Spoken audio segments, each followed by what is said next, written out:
நோய், அதுவும் தொற்று நோய் தொற்றக்கூடாதுங்கிறதுல எச்சரிக்கை மிகவும் அவசியம். ஆனால் அந்த எச்சரிக்கை உங்களை அச்சுறுத்தலாக அமையக்கூடாது. தேவைக்கு அதிகமாக நீங்கள் எப்போ அஞ்சுகிறீர்களோ அப்போவே உங்கள் ரத்தம் சீர்கேடு அடையும். நீங்கள் மகிழ்ச்சி அடையும் போது உங்கள் முகம் மட்டும் இல்லை மலர்றது, உங்கள் இதயமும் கூட. அந்த இதயத்தை ஏன் வீணாமல் சுருங்க பண்ணுறீங்க? ஆவாரை அழிப்பாரும் இல்லை, சாவாரை தடுப்பாரும் இல்லை.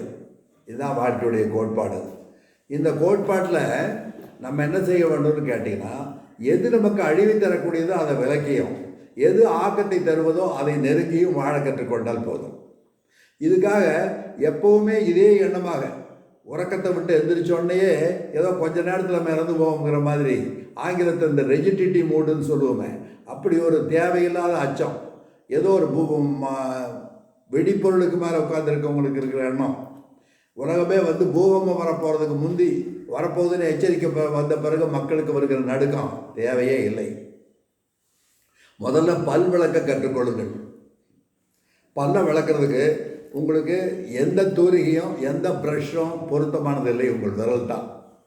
முடிஞ்சால் வேறு ஒன்றும் கிடைக்காத போது வெறும் சோற்றுப்பு துகள் இருக்கு இல்லையா, அதை தொட்டுட்டு ஒரு முறை விரலால் பற்களை விலக்கி வாயை கொப்பளித்து கொள்ளுங்கள்.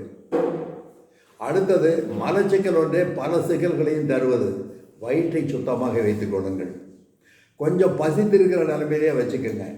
அரை வயிறு உணவு போதும், கால் வயிறு காற்று கால் வயிறு தண்ணீருங்கிற அளவில் வச்சுக்கிட்டோம்னா நோயே இல்லை.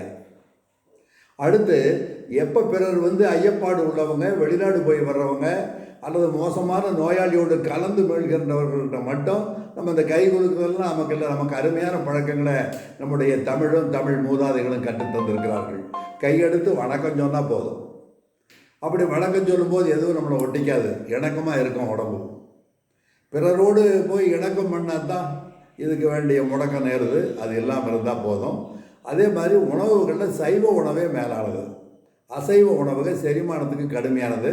அதனால் கூட பல நோய்கள் வருவதற்கும் தோற்றுவதற்கும் காரணம் இருக்குது.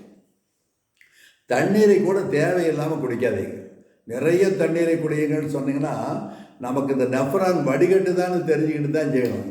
அந்த செயல்பாடு இல்லாதவன் ஏராளமாக தண்ணியை குடித்தா அவனுக்கு சிரோசிஸ் ஆஃப் லிவர்னு ஆங்கிலத்தில் சொல்லுவாங்களே, அந்த பெருவயிறு வந்துடும். கல்லீரல் ஒன்று உங்கள் நோயை எதிர்க்கக்கூடிய அருமையான ஆற்றல் கொண்ட ஒரு பொருள்.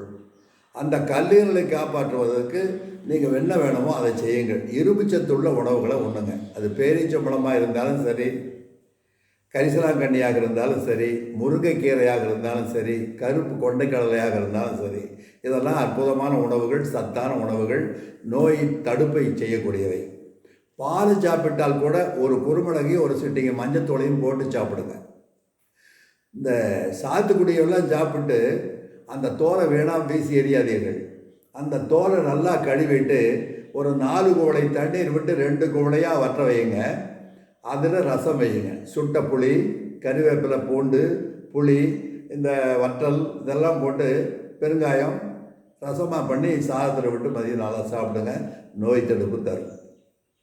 உருளைக்கிழங்கு கொஞ்சம் வாய்வே தவிர அதுக்கிட்ட கெடுதல் இல்லை. எப்படி தமிழில் இரும்புச்சத்தை தரக்கூடியதை வெந்தயம்ங்கிறது வெந்தயம் இரும்புச்சத்து. சீரகம் அகத்தை சீராக வைத்து கொள்ளக்கூடியது, அதனால் சீரகம்னு சொன்னாங்க. இது போலவே தான் பிற மொழிகள்லையும் பொட்டாசியம் குளோரைடு அதிகமாக இருக்கிற ஒரு பொருள்கிறதுனால தான் உருளைக்கிழங்க விளக்காரன் பொட்டேட்டோ அப்படின்னு சொல்லலாம். இந்த பொட்டாசியம் குளோரைடு இதயம் விரிவடைவதற்கு தேவையானது பொட்டாசியம், இதயம் சுருங்குவதற்கு தேவையானது கால்சியம்னு சொல்லக்கூடிய சுண்ணச்சத்து. எனவே இதுவும் இதயத்துக்கு நல்லது. ஒரு செம்பருத்தி செடி வீட்டுக்கு முன்னால் இருந்தால் 5 பூக்களை பறித்தெடுங்கள். அதன் கீழ்ப்பக்கம் கொப்பை மாதிரி இருக்கிறத கழட்டிட்டு அந்த முன்னால் இருக்கக்கூடிய சூழ் தண்டையும் கிள்ளி எரிஞ்சிட்டு அந்த 5 பூக்களையும் 2 குவளை தண்ணீரில் போட்டு கொதிக்க வையுங்க. 1 குவளையாக வற்ற காய்ச்சுங்கள். இறக்கி எடுத்து தேன் கலந்து குடியுங்க. சின்ன அளவில் வரக்கூடிய சுரத்தை அதே சரி பண்ணிக்கும். நம்ம நிலவேம்பு குடிநீர், சித்த மருத்துவத்தில் இருக்கிற நிலவேம்பு குடிநீர், சர்வசுர குடிநீர், இதெல்லாம் இருக்குது. இதெல்லாம் அற்புதமான உயிர் காக்கக்கூடிய மருந்துக. நோய் வந்தவங்களுக்கு கொடுத்தீங்கன்னா நோயை விட்டு வெளியே வந்துடுவாங்க.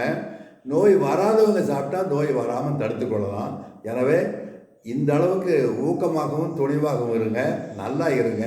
நம்ம செயல்பாடுகளை பொறுத்தளவுக்கு தான் நமக்கு நோய்